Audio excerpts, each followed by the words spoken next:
চৈত্র মাস চলাকালীন ভুল করেও বাড়ির তুলসী গাছে এই সময় জল অর্পণ করবেন না। নমস্কার বন্ধুরা, আজ চলে এসেছি আরও একটি নতুন ভিডিও নিয়ে। আশা করছি ভগবানের আশীর্বাদে সকলে ভালো আছেন, সুস্থ আছেন। তো বন্ধুরা, চলছে কিন্তু চৈত্র মাস, আর এই চৈত্র মাসে ভুলেও এই দিনগুলিতে তুলসী পাতা তুলতে নেই বা তুলসী গাছে স্পর্শ করতে নেই। এই জন্য অবশ্যই করে আপনারা কিন্তু এই দিনগুলিতে ভুল করেও তুলসী গাছে হাত দেবেন না বা তুলসী পত্র তুলবেন না, নাহলে কিন্তু সংসারের জন্যই অমঙ্গল হবে। এই জন্য ভুল করেও চৈত্র মাসে এই দিনগুলিতে ভুলেও তুলসী গাছ থেকে ভুলেও একদমই তুলসী পাতা তুলবেন না। এই জন্য অবশ্যই করে জানার জন্য যে কোন কোন সেই দিনগুলি যেই সময়ে তুলসী পাতা তোলা উচিত নয়, তা জানার জন্য অবশ্যই করে ভিডিওটি সম্পূর্ণ দেখতে হবে, একদমই স্কিপ না করে। আর আমার চ্যানেলে নতুন হলে অবশ্যই চ্যানেলটিকে সাবস্ক্রাইব করে পাশে থাকবেন। তো এবার আসি মূল বিষয়ে। চলছে কিন্তু চৈত্র মাস, বাংলা ক্যালেন্ডারের শেষ মাস এটি। আর এই চৈত্র মাস কিন্তু তেতো মাস বলেই আমরা জেনে থাকি। এই মাসে কোনো শুভ কাজ, বিবাহর মতো শুভ কাজ বা ঘর উদযাপনের মতো শুভ কাজ বা যে কোনো শুভ কাজ এই তেতো মাস চলাকালীন কিন্তু হয় না। এই জন্য এই বাংলা ক্যালেন্ডারের শেষ মাস অর্থাৎ চৈত্র মাস চলাকালীন কিছু নিয়মবিধিও আছে যা কিন্তু মেনে চলাই উচিত। তার কারণ হলো সংসারের জন্য, হিন্দু শাস্ত্রে হিন্দু বাড়িতে সংসারের জন্য কিছু নিয়মবিধি আছে, তা মেনে চললে সংসারের জন্যই মঙ্গলদায়ক হয়ে থাকে। তার মধ্যে সর্বশ্রেষ্ঠ হলো তুলসী গাছ। তুলসী গাছ এমন একটি জায়গা যা মা লক্ষ্মীর বাস। এই তুলসী গাছ কখন স্পর্শ করবেন বা কখন স্পর্শ করবেন না, বা কখন তুলসী পাতা তুলবেন বা কখন তুলসী পাতা তুলবেন না, এরও কিন্তু সঠিক নিয়ম রয়েছে, তা কিন্তু অনেকেই জানেন না। এর সঠিক নিয়ম কিন্তু অবশ্যই করে প্রত্যেকেরই জেনে নেওয়াই উচিত। এই জন্য আপনারা ভিডিওটি দেখতে থাকুন। আপনারা অবশ্যই জেনে যাবেন যে কোন সময় তুলসী গাছে হাত দিতে নেই বা তুলসী গাছ থেকে তুলসী পাতা তুলতে নেই।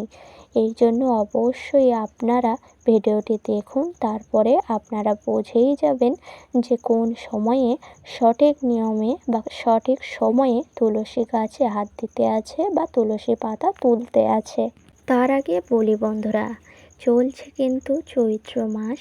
চৈত্র মাস বাংলা ক্যালেন্ডারের শেষ মাস, আর এই তেতো মাস চলাকালীন আপনারা কিন্তু কিছু বিশেষ বিশেষ নিয়মবিধিও মেনে চলার চেষ্টা করবেন।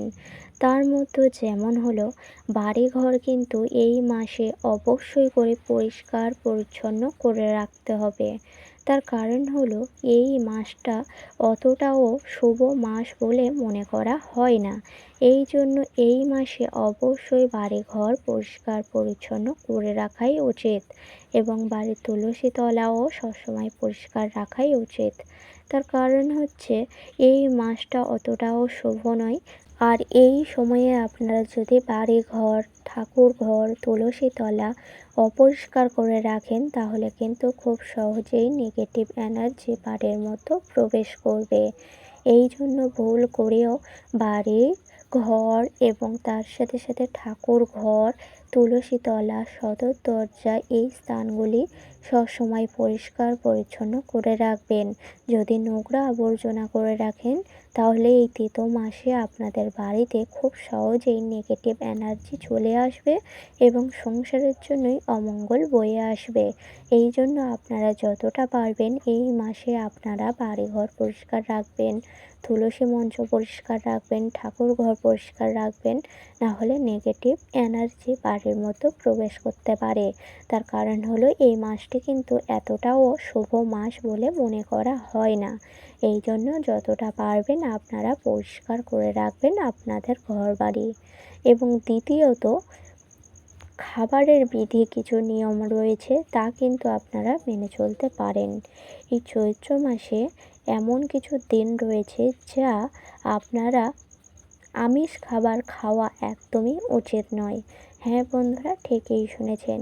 এই চৈত্র মাসের শেষ মাসে, বাংলা ক্যালেন্ডারের শেষ মাসে আপনারা চাইলে অবশ্যই করে এই বৃহস্পতিবার দিনগুলি আপনারা মেনে চলতে পারেন।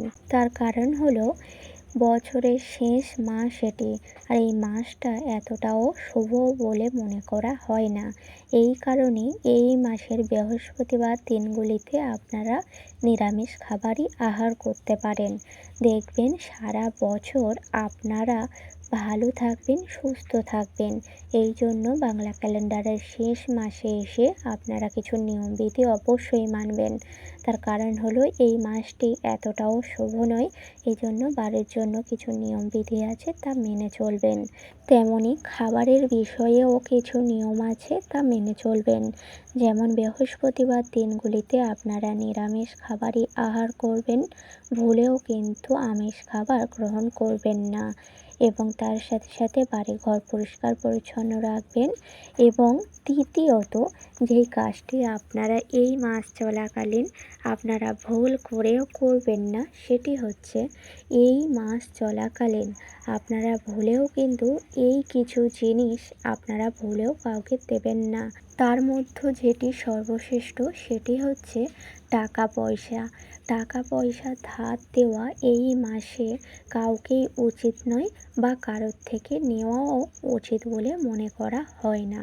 তার কারণ হচ্ছে বাংলা ক্যালেন্ডারের শেষ মাস এটি, এই কারণে কাউকে টাকা পয়সা ধার দেওয়া একদমই উচিত নয়, বা কারোর থেকে ধার নেওয়াও এটিও একদমই উচিত নয়। এই জন্য এই মাসে আপনারা ভুলেও কাউকে টাকা পয়সা ধার দেবেন না, বা কারোর থেকে নেবেন না। তো বন্ধুরা, এই কাজগুলি কিন্তু আপনারা এই মাস চলাকালীন করবেন না। এই নিয়মবিধিগুলি কিন্তু অবশ্যই মেনে চলবেন, বাড়ির জন্যই কিন্তু মঙ্গলদায়ক হবে। বেশি দেরি না করে এবার আসি মূল বিষয়ে। বাড়ির তুলসী গাছে চৈত্র মাস চলাকালীন কখন তুলসী পাতা তুলতে নেই বা তুলসী গাছে স্পর্শ করতে নেই, তা কিন্তু এবার জানাবো এই ভিডিওর মাধ্যমে। হ্যাঁ বন্ধুরা, তুলসী গাছে ভুলেও এই দিনগুলিতে হাত দেওয়া উচিত নয়, বা তুলসী পাতা তোলা উচিত নয়। সর্বপ্রথম যেই দিনগুলি হলো সেগুলি হচ্ছে চৈত্র মাসে যেই দিনগুলিতে একাদশী রয়েছে। হ্যাঁ বন্ধুরা, একদমই ঠিকই শুনেছেন, একাদশীর তিথিতে ভুলেও কিন্তু তুলসী গাছে স্পর্শ করতে নেই, বা তুলসী পাতা তুলতে নেই। এবং দ্বিতীয়ত যেই দিনে আপনারা তুলসী গাছ থেকে তুলসী পাতা তুলবেন না, সেই দিনগুলি হলো রবিবার দিন। এটি শুধু চৈত্র মাসের রবিবার বলে না, আপনারা কিন্তু সারা বছরই যখনই রবিবার দিন দেখবেন সেই দিনগুলি থেকে দূরত্ব বজায় রাখবেন। তার কারণ হচ্ছে তুলসী গাছে রবিবার দিন হাত দিতে নেই, এবং তুলসী পত্রও তুলতে নেই। এই জন্য রবিবার দিনগুলিতে আপনারা তুলসী গাছে স্পর্শ করবেন না, বা তুলসী পাতা তুলবেন না। এবং তৃতীয়ত যেই দিনগুলি হলো বা যেই সময়গুলি হলো, সেই সময়গুলি কিন্তু খুবই গুরুত্বপূর্ণ সময়, বা বাড়ির জন্য মঙ্গলময় সময়। এই জন্য এই সময়ের মধ্যে তুলসী পত্র তুলতে নেই। সেটি হচ্ছে সূর্য যখন অস্ত যাবে, সূর্য অস্ত যাওয়ার সাথে সাথে কিন্তু অনেকেই তুলসী পাতা তুলে থাকেন। সেই সময় কিন্তু সন্ধ্যা সাঁঝের সময় ভুলেও তুলসী গাছে হাত দিতে নেই। এর জন্য কিন্তু বাড়িতে অমঙ্গলই বয়ে আসে। এই জন্য সূর্য অস্ত যাওয়ার পরে বা সন্ধ্যা সাঁঝের সময় তুলসী গাছে ভুলেও হাত দেবেন না, বা তুলসী পাতা তুলবেন না। তো বন্ধুরা, আশা করছি বোঝাতে পারলাম। এই সময়গুলির মধ্যে আপনারা তুলসী গাছে স্পর্শও করবেন না, এবং তুলসী পাতাও তুলবেন না, না হলে সংসারের জন্যই অমঙ্গল হবে। তো আশা করছি ভিডিওটি সম্পূর্ণ বোঝাতে পারলাম। আজকের ভিডিওটি ছিল এই পর্যন্ত। ভিডিওটি ভালো লাগলে লাইক করবেন, শেয়ার করবেন, অবশ্যই করে কমেন্টে লিখে যাবেন জয় মা লক্ষ্মীর জয়। এবং আমার চ্যানেলে নতুন হলে অবশ্যই চ্যানেলটিকে সাবস্ক্রাইব করে পাশে থাকবেন। পরের ভিডিও পাওয়ার জন্য সকলকে জানাই অনেক অনেক ধন্যবাদ। হরে কৃষ্ণ, রাধে রাধে।